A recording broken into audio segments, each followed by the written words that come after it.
열린교회 성도 여러분 안녕하세요. 1월 31일 매일 성경 묵상 함께합니다. 오늘 함께 나눌 말씀은 요한복음 9장 1절에서 12절의 말씀입니다. 함께 읽습니다.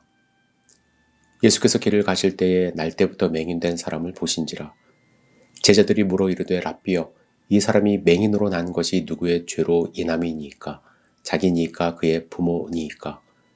예수께서 대답하시되 이 사람이나 그 부모의 죄로 인한 것이 아니라 그에게서 하나님이 하시는 일을 나타내고자 하심이라.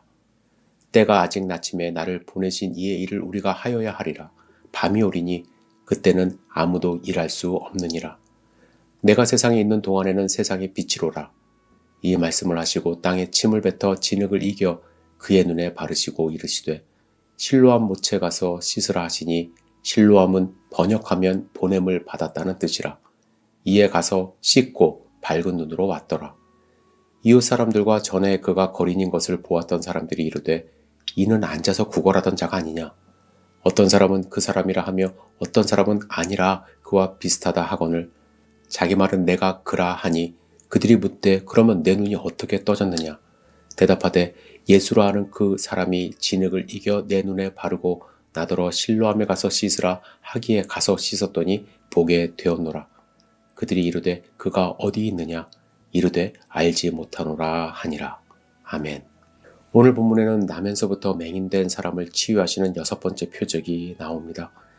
이 표적을 통해서 예수님이 하나님을 계시하는 세상의 빛이고 우리에게 하나님을 알려주고 생명을 얻게 하는 분임을 오늘 알게 하십니다.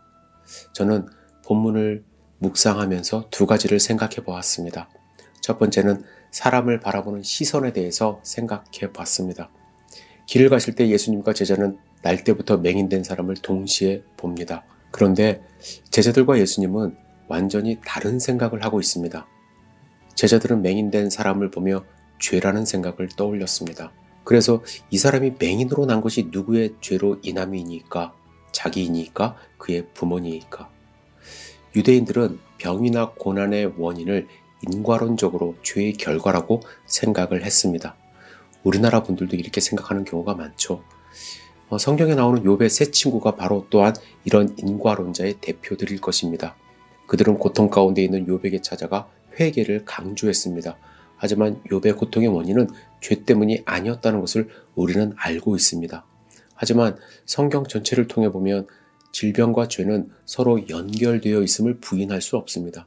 죄에 대한 징벌로 병을 얻게 되고 그래서 죄를 용서해 준다는 것과 병고의 상태로부터 구원해 준다는 것은 늘 동의어처럼 쓰였습니다. 특별히 시편 103편 3절에 보면 저가 내 모든 죄악을 사하시며 내 모든 병을 고치시며 라고 말씀하십니다. 한 사건을 죄 용서와 병 고침의 두 가지로 표현했음을 알 수 있습니다. 제자들이 맹인을 보며 죄의 문제를 생각한 것은 어쩌면 자연스러운 일일 수도 있습니다. 하지만 예수님은 완전히 다른 시각을 갖고 계십니다.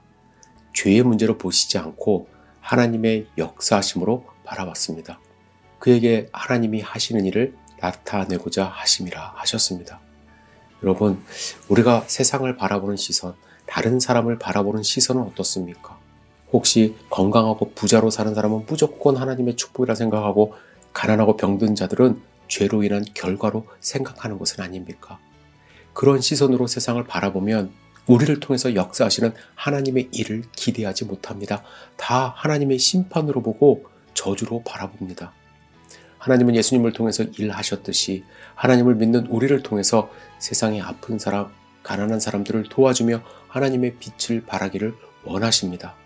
물론 인류는 죄로 인하여 고통의 문제를 안게 되었지만 이 고통을 허락하신 이유는 하나님의 백성을 통해서 일하시는 하나님을 보여주시기 위함임을 또한 알아야만 합니다. 여러분, 고통 넘어 하나님이 일하고 계심을 바라볼 수 있어야만 합니다. 둘째로 생각했던 것은 예수님의 표적이 나타날 때는 믿음과 순종이 동반되었다는 것입니다. 가나 혼인잔치에서도 왕의 신하를 고치실 때도 38년 된 병자를 고치실 때도 오병이어의 현장에서도 치유와 회복의 현장에서는 예수님의 말씀을 믿고 따르는 순종이 있었기에 표적으로 나타났습니다. 오늘 본문도 마찬가지죠.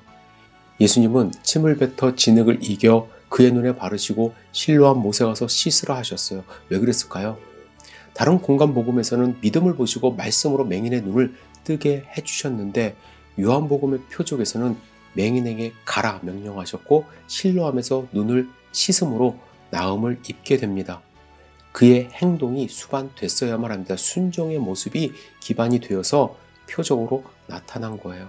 저는 예수님의 표적은 우리의 순종과 밀접한 관련이 있다고 생각을 합니다. 예수님의 표적이 나타날 때 그냥 예수님이 무조건 기적만 베풀어 주신 것이 아니라 우리의 순종을 통해서 표적으로 나타내 주십니다. 즉 예수님이 이 땅 가운데 오신 것은 우리의 믿음이 전제되어야 되는 거예요. 우리의 순종이 전제되어야 되는 것입니다. 나면서부터 맹인되었던 자가 예수님을 어떻게 믿었는지는 본문에 잘 나오질 않습니다.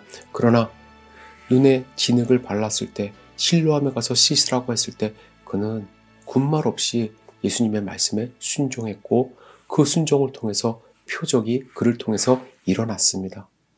저는 예수님의 말씀, 의심 없이 순종하는 모습이 우리 가운데 있어야 된다고 확신합니다. 그럴 때 예수님의 표적이 나타나요.